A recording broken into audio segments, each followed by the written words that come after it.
Aniya karon ang gahom sa pulong sa Diyos nga naglihok, sukad pa sa pagkatukod sa kalibutan.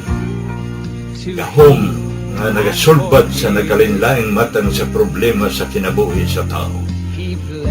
Nagsumpay sa nabugto nga kadugtungan sa matag higala, bisan diha sa sulod sa panimalay. Naghatag og paulay niadto mga kapuyan o naghatag og nagawasan niadtong ipang hasol sa gahom sa kagitnit. Kay mao kini ang pulong sa Dios nga nagalihok. Bisan gani ang pagbuhat sa tibuok kabuhatan, sumala sa Hebrehanon 11:3. Nahimo ang tanang mabutang pinaagi sa pulong sa Dios. Dunay gisulti ni Apostol Pablo sa Roma 15:4. Bisan nun say gisulat kani adto, gisulat kini alang sa atong pagtuon, aron pinaagi sa pailo ug paglipay gikan sa mga kasulatan, makabaton unta kitag paglaom. Atong ipadayon ang atong pagtuon sa pong sa Dios alang sa ikabulahan sa atong matag kinabuhi. Apan sa dili pa kita mo padayon ini, niya kita sa pagpaminaw sa mensahe nini nga awit.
Maayong buntag sa tanan nga nagapaminaw ni ini nga tingog, kini ang inyong higala o gigsuon diha sa ngalan sa tungbuhi nga Dios nga mao si Ginoong Hesukristo. Joy Pilais Valiwald. Salamat sa atong buhi nga Dios sa iyang pagtugot kanato nga makadangat na usab kita niining adlaw. Ug salamat usab sa inyong panahon ug ang Ginoo nahimuot nga nagsud-ong kaninyo sa inyong paggahin og oras o higayon uban kanako alang sa pagpatalinghog ug pagtuon sa iyang mga pulong. Dalaygon ang ngalan sa atong buhi nga Dios. Ug alang sa atong pagtuon aniya kita karon sa Ebanghelyo ni Juan kapitulo 12 bersikulo 12 ngadto sa 26. John chapter 12 verses 12 to 26. Ang madaugon nga pagsulod o pag-abot ni Ginoong Hesus sa Jerusalem. Unsa ang bunga sa kamatayon ni Ginoong Hesus? Base sa akong pag-obserbar dinhi sa atong teksto, kini ang fiesta sa Passover nga tingali maoy kinadaghanan og tawo nga mitambong ug tingali pinaka-exciting ug pinakasamok pod. Daghan ang mga tawo nga milangyaw padulong sa Jerusalem kay kini nga fiesta sa Passover gikinahanglan jud ang mga nga motambong ang tanan nga mga kalalakin-an ug samtang nga ang mga babae wala kinahanglan nga motambong didto sa mao nga fiesta sa Passover apan daghan sa mga babae ug mga bata ang nanambong tungod kay nakabati sila nga mutambong si Ginoong Hesus sa fiesta sa Passover. Pero kinahanglan nga ato kining hinumduman nga didto sa nahiunang kapitulo 11 sa Ebanghelyo ni Juan kibali mga kapina siguro sa usa ka semana nga milabay gibanhaw ni Ginoong Hesus si Lazarus gikan sa mga patay. Okay? So mao nga daghan ang nanambong sa maong fiesta sa Passover dito sa Jerusalem tungod kay gusto silang makakita ni Ginoong Hesus ug basin na apay lain nga mga katingalahan nga buhaton ni Ginoong Hesus didto sa Jerusalem. Ug tingali pod, ug uban kanila wala tingali makakita sa pagbanhaw ni Lazarus apan gusto nila nga makakita sila kang Lazarus. Kay lagi gikinahanglan man nga tanan nga mga lalaki mutambong jud sa fiesta sa Passover, so si Lazarus mutambong jud didto, di ba? So ang pagkailado ni Ginoong Hesus ug si Lazarus maoy hinungdan nga daghan ang naghuhon padulong sa Jerusalem sa adlaw sa fiesta sa Passover. Apil na ang mga tagalain nga nasod sama sa mga Grego nga atong mabasa sa bersikulo 20. Ug ang mga estranghero nga gikan sa lain nasod sama sa mga Grego basin og nakabalita pud sila nga sa mahitungod sa mga gipamuhat ni Ginoong Hesus sa Israel sulod sa 3 ka tuig sa pagministeryo ni Ginoong Hesus. Ug mao na lamang nga milangyaw sila ngadto sa Jerusalem aron nga makakita usab sila sa mga gipamuhat ni Ginoong Hesus. Apan ang mga relihiyosong eskriba o mga parisiyo o mga pare, mas labaw pang nangasuko sa maong panghitabo tungod sa ilang pagpangabugho nga daghan ang nagsunod-sunod ni Ginoong Hesus ug labaw na nga gibanhaw ni Ginoong Hesus si Lazarus misamot pagkadaghan sa mga tao. Ug gawas pa niana gidawat ug gisugat sa mga tawo si Ginoong Hesus sa Jerusalem nga nagsakay sa natinga asno pinaagi sa paglatag o sa kadalanan og mga palwa, mga dahon, nagsayawan sila, nagkanta na ninggit og hosana, dalaygon ang hari sa Israel nga minganhi sa ngalan sa Ginoo. Atong mahulagway nga ang mga relihiyosong eskriba o mga parisiyo o mga pare nga pangagot sila sa ilang mga ngipon sa kalagot tungod sa alibugjaw sa mga tao sa pagsugat nila ni Ginoong Hesus. Ug mao na lamang nga gusto nilang patyon si Ginoong Hesus ug apil na sila sa Ros nga gusto po nilang patyon. Ug tungod usab nini nga kaalibugjaw sa mga tao, desperado na jud ang mga relihiyoso nga arestohon nila si Ginoong Hesus apan dili sila makaako kay basin og mga suko ang mga tao ug basin sila hinuon ang atakihon og patyon sa mga tao. So kutob na lang sila sa pagpanghupaw og kalagot. So sa lain usab nga bahin ang pagtuo usab sa mga Israelitas alang kang Ginoong Hesus ingon nga ilang hari sa Israel nagtuo ang mga tawo nga bawion ni Ginoong Hesus ang gingharian gikan sa mga kamot sa mga Romano ug nga ibalik kadtong gingharian nga gipundar ni Haring David kaniadto. Apan wala jud sila makasabot. Wala sila makasabot kung unsa jud ang katuyuan ni Ginoong Hesus sa pag-anhi sa kalibutan kay sarado ang ilang espirituhanong sa labutan. Bisan na ang mga disipulo mismo ni Ginoong Hesus, wala sila makasabot sa katuyuan sa gipamuhat ni Ginoong Hesus. Ug kini nga higayuna sa fiesta sa Passover mausab kini ang panahon nga gihugasan ni Ginoong Hesus ang mga tiil sa mga disipulo didto sa templo sa korte sa mga Hudyo lamang. Ug didto sa templo nagpunsisok ang mga tawo tungod kang Ginoong Hesus ug basin lagi nga didto usab sila sa Lazarus. So wala sila didto naka-observe og social distancing. Dili uso ang social distancing sa piyesta sa Passover. Di ba basta kay ug naay piyesta bahala na og naay daghan tawo basta kay makakaon pod.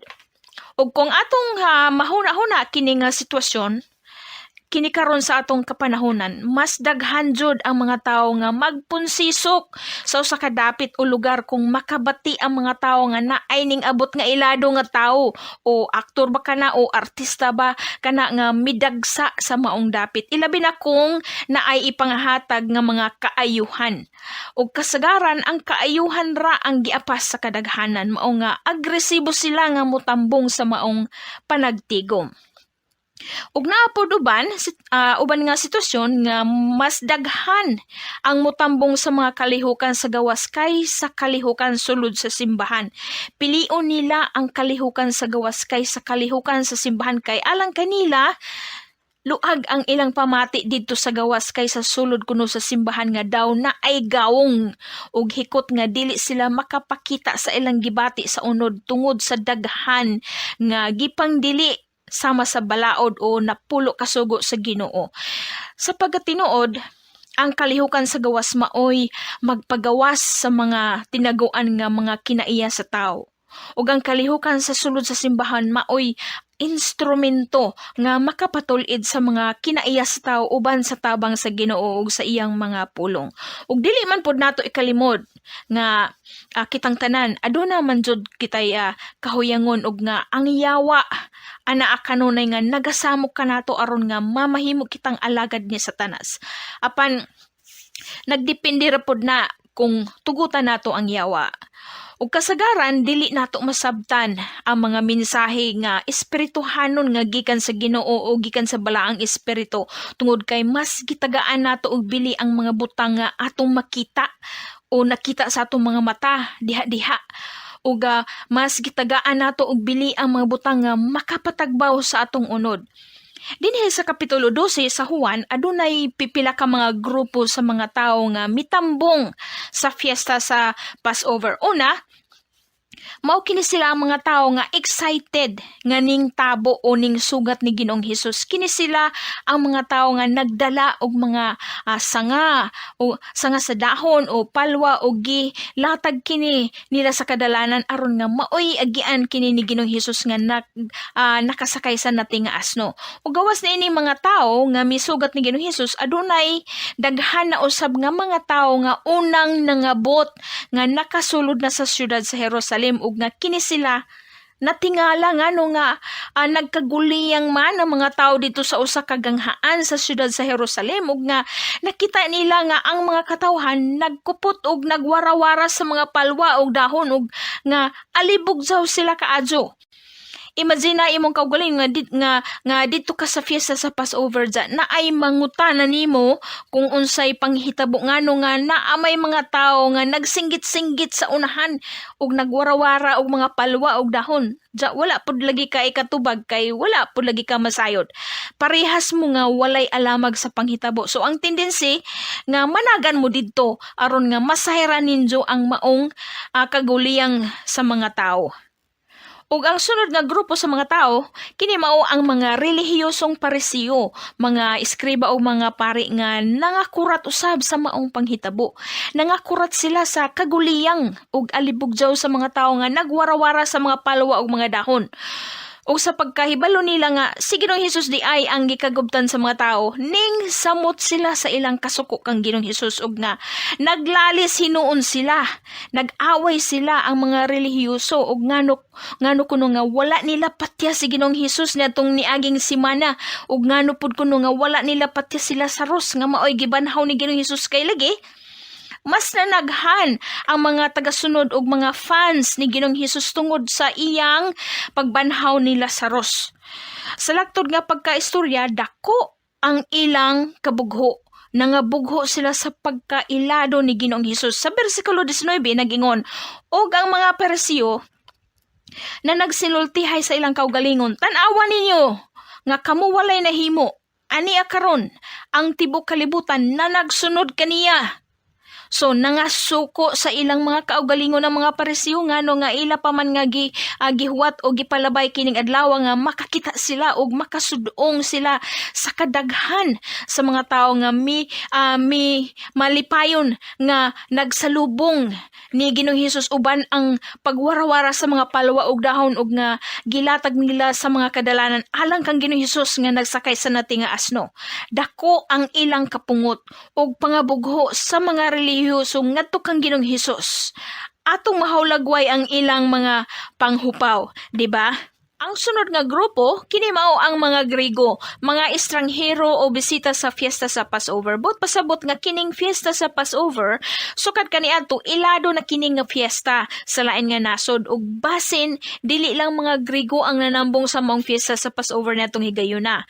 Sugod sa bersikulo 20, kini mga Grego ning hangyo sa usa ka disipulo nga si Filipi, kauban usab niya si Andres nga kung pwede ba kuno sila nga makighimamat kang Ginoong Hesus. Ug tungod kay ngano nga gusto ang mga Grego nga makighimamat kang Ginoong Hesus, but pasabot nga sulod sa tulo ka tuig nga ministeryo ni Ginoong Hesus, nakabati na silang daan sa mga gipamuhat o gipanulo ni Ginoong Hesus ug nga interesado sila nga makaila nila ug mahimamat nila si Ginoong Hesus sa personal. Kini nga bahin sa sugilanon mahitungod sa mga Grego nga adunay hingyap nga makahimamat nila si Ginoong Hesus sa personal. Nagpasabot usab kini nga ang mga tao nga wala magdako sa pagpaminaw sa misa sa pari o wali sa pastor, sila mismo ang adunay gugma nga makakaton sa mga pulong sa Ginoo ug adunay gugma nga makabaton sila og suod nga relasyon sa Ginoo. Aduna usab daghan na nga mga tao nga nagdako og naniguwang na sa pagpamati sa misa sa pari o wali sa pastor apan mao gihapon ang ilang mga kinaiya, walay kausaban, walay pagtubo sa espirituhanon ug sila mga badlungon. Ang sunod nga grupo sa mga tao dinhi ato maila nga sila mao ang mga disipulo. Sama sa mga tao nga nagsunod-sunod kang Ginoong Hesus, ang mga disipulo usab wala sila makasabot sa mga panghitabo. Nakig-uyon lang sila sa mga tao nga alibugjaw nga nagsugat og aning tabo ni Ginoong Hesus. Dinhi sa bersikulo 16 nag-ingon, og ang iya mga tinun-an wala makasabot nining mga butanga sa sinugdan. Apan sa diha nga gihimaya si Hesus, nan nahinumduman nila nga kining mga butanga nahasulat mahitungod kaniya og gibuhat nila kaniya kining mga butanga. Ang mga disipulo wala makasabot sa mga panghitabo sa palibot ni Ginoong Hesus. Ug kauban sa mga tao, ang pagsabot sa mga disipulo mahitungod sa gingharian ni Ginoong Hesus, kini mao ang pagbawi sa gingharian sa Israel gikan sa mga kamot sa mga Romano ug nga ibalik ang daan nga gingharian nga gitukod ni Haring David sa daang tugon. Ug kini nga klase sa pagsabot sa mga disipulo mahitungod sa gingharian ni Ginoong Hesus nga iyang tukuron, mao kini ang nakapaaghat ni Santiago ug ni Juan nga nangamuyo sila kang Ginoong Hesus nga unta palingkuron kuno sila sa tuo ug sa wala sa iyang trono. Nga tagaan unta kuno sila og pabor nga posisyon sa gingharian ni Ginoong Hesus. Ila nang gisaaran daan si Ginoong Hesus. Tungod kay wala ang mga disipulo makasabot, ang ehemplo nga ilang gipakita dinhi mao kini karon ang atong nakita sa kalibutanon nga kagamahanan nga adunay korupsyon sa pagpili og mga tawo alang sa pagdumala sa politika nga og kung duol lagi ka sa luwag aw mao na jud ka nga abi-abihon. Una jud ka nga makadawat sa ayuda. Ug kung naa kay sapi, daghan ka og kwarta, aw makaangkon jud ka og pwesto kay naa man lagi vote buying, di ba? Ug ang mga limbungan nga mga politiko ug dili nimo dawaton ang ilang ihatag nga kwarta ug dili nimo sila butuhan nan. Hulgaon ka nga laruton nila ang imong balay ug papahawaon ka sa ilang kayutaan. Diyama una nga kaya malisang malagi ka na hala, sige na lang. Dawata ang kwarta ug butuhi ang dautan nga politiko nga limbungan. Ug ang mga tao nga mudawat sa kwarta, nabutaan pud sila sa kailibgon sa sapi. Ug ang uban dili gud tinuod nga butuhan ang ninghatag sa kwarta, ang namalit sa buto. Ug kung maghiskot punta og mga pundok, adunay mga kasimbahanan karon nga makigkompetensya sa uban nga simbahan. Mas gitagaan nila og pagtagad ang makigkompetensya sa uban nga mga kasimbahanan pinaagi sa kung unsay anaa sa sulod sa ilang simbahan. Daghan ba sila og kumpleto og mga instrumento, daghan sila og mga musicians, nindot ang ilang building, ang ilang mga suga, kolor-kolor, sulod og gawas, daghan sila og mga membro kay ilang gihaylo sa kaon. Ug ang mga membro mura sila og mga fashionista nga andam mo rampa og magpaibog sa ilang mga kabtangan sulod sa iglesia ug nga gusto nila nga ma-recognize sila nga sila ang pinakasikat nga simbahan ug gawas ni ana gusto nila nga tawagon sila nga tinuod nga iglesia sa Ginoo. Oo, iglesia sa Ginoo sa mga unod ug kaibog. Ug mao kini ang mga iglesia nga mukutlo lamang sa mga bersikulo sa Biblia nga mahitungod lamang sa mga panalangin ug kaharuhay sa kinabuhi. Mao kini ang mga iglesia nga kanunay magatudlo mahitungod lamang sa panalangin, mahitungod sa grasya ug pasaylo. Apan magmakuli sila nga mo matuto sa mga kaigsuonan ug magmakuli silang mohampak ug mo disiplina pinaagi sa mga pulong ni Ginoong Hesus. Pilion lang nila ang mga anindot nga mga bersikulo sa Biblia. Laktawan nila ang mga sakit nga mga panudlo ni Ginoong Hesus. Ug ang sunod ug katapusan nga tao mao si Ginoong Hesus. Si Ginoong Hesus misulod sa Jerusalem sakay sa nating nga asno. Kini nga hulagway lamang, dako na kini nga kalibog sa mga tao ug sa mga disipulo nga ngano man nga asno man ang gisakyan ni Ginoong Hesus, ngano man nga dili man kabayo ang iyang gisakyan ug kung hari man kaha siya sa Israel. Adunay duha ka rason ngano nga gipili ni Ginoong Hesus ang pagsakay sa nating nga asno padulong dito sa Jerusalem alang sa pagtambong sa fiesta sa Passover ug ngano nga dili man kabayo o karuwahe ang iyang gigamit. Ang una, ang pagsakay sa nating nga asno kini alang sa pagtuman sa nahisulat na dito sa libro ni Zacarias kapitulo 9 bersikulo 9 nga nagaingon, pagmaya sa hilabihan o yamot o anak nga babaye sa Sion, pagsinggit o anak nga babaye sa Jerusalem, ania karon ang imong hari nagaanhi kanimo, siya matarong man ug adunay kaluwasan, mapaubsanon ug nagakabayo sa asno bisan sa usa ka nati sa asno. Ug ang ikaduha nga rason, ang pagsakay ni Ginoong Hesus sa nati nga asno nagpasiugda kini nga kung unsa nga klase ang iyang pagka-Mesiyas. Ang hari nga magsakay og kabayo nagapadayag kini nga siya usa ka manggugubat sa gyera. Ug ang hari nga magsakay og asno nagpadayag kini nga kalinaw ang iyang katuyuan. So ang pagsulod ni Ginoong Hesus sa Jerusalem nga nakasakay sa nating nga asno, nagpadayag nga siya ang Mesiyas o siya ang hari sa kalinaw o gugma. Maigsoon kog higala kung nagsubay kamo sa atong gitun-an karon, atong gihisgutan ang mga panghitabo sa palibot ni Ginoong Hesus uban sa nagklase-klase mga tao ug uban kanila gusto nga patyon si Ginoong Hesus tungod sa kasina ug kabugho ug kasuko ug ang uban tao usab bisan og nagsunod-sunod ning Ginoong Hesus wala jud sila makasabot sa iyang mga gipamuhat apan ang pagsakay ni Ginoong Hesus sa nating nga asno nagpadayag nga siya ang Ginoo sa kalinaw ug gugma. Dili kasuko, dili kaligot-got, dili kaibog, dili pangabugho og dili garbo og dili pagpasundayag pinaagi sa garbo og kagubot. Si Ginoong Hesus lamang ang atong gikinahanglan. Siya ang atong kalinaw. Alang kanako, sa akong pagsabot, dili na kinahanglan nga mag-ampo pa kita alang sa kalinaw. Kalinaw sa kalibutan o kalinaw sa kinabuhi kay ug anaa si Ginoong Hesus sa atong mga kinabuhi. Anaa usab kitay kalinaw kay siya, si Ginoong Hesus mismo ang kalinaw. Si Ginoong Hesus ang kalinaw. Wala kita magkinahanglan og kalinaw. Ang mga tao wala nagakinahanglan og kalinaw. Ang gikinahanglan nato si Ginoong Hesus. Siya ang kalinaw. He is peace. Si Ginoong Hesus sab nag-awhag kanatong tanan sa paghalad ug pagsakripisyo sa atong mga kaugalingon ug wag tango nato ang paghatag og bili sa atong mga kaugalingon aron nga mulambo kita.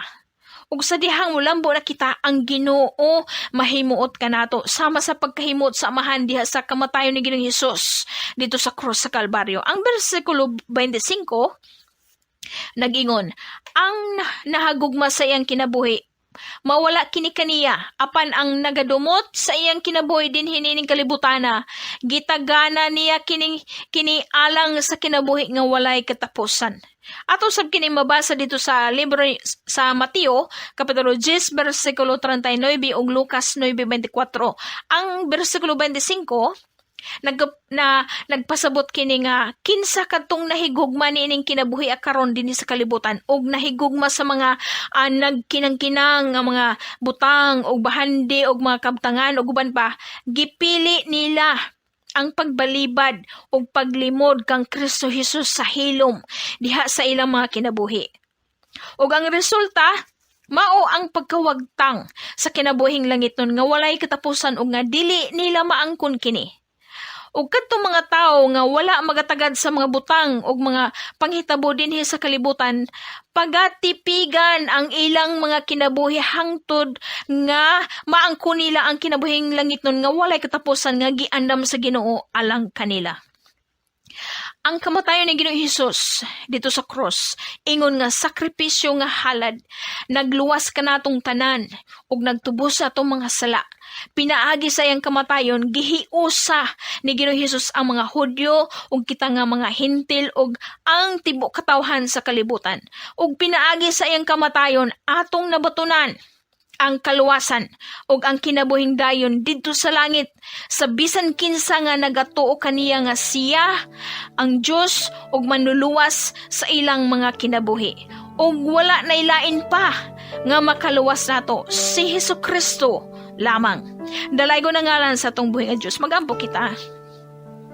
Amahan namo nga langit noon, salamat sa bugtong nimo nga anak nga si Ginoong Hesukristo nga imong gipadala dinhi kanamo tungod sa imong dakong gugma nga aron makabaton kami sa kaluwasan ug kinabuhing walay katapusan pinaagi sa among pagdawat ug pagtuo ug pagsalig diha kaniya.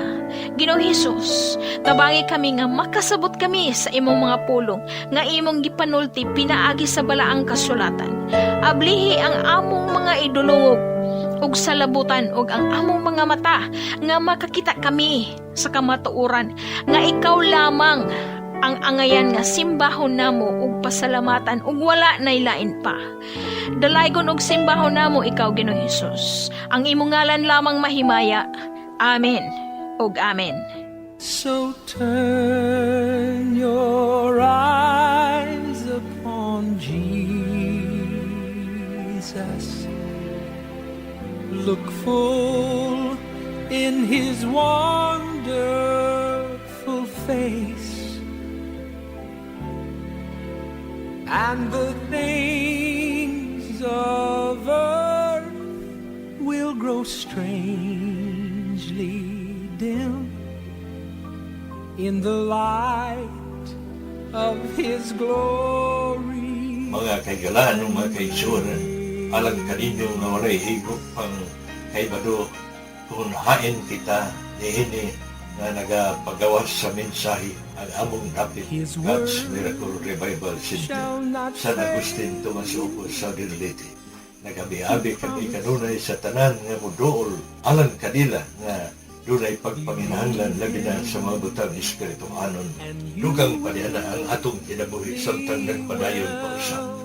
ato kining paimuslan kay dunay mga maayong butang nga ato ng nasinati sa atong kinabuhi kung ato kining gipagawas nga nakaninyo sa mga butang nga gikinahanglan nga atong mabatunan dinhi sa atong gitanon nga kinabuhi. Maayong buntag to kanito tell.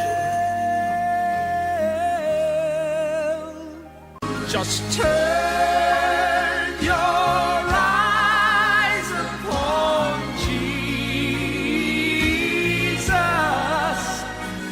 Look full in His wonderful face, and the things of earth will grow strangely dim in the light of His glory and grace.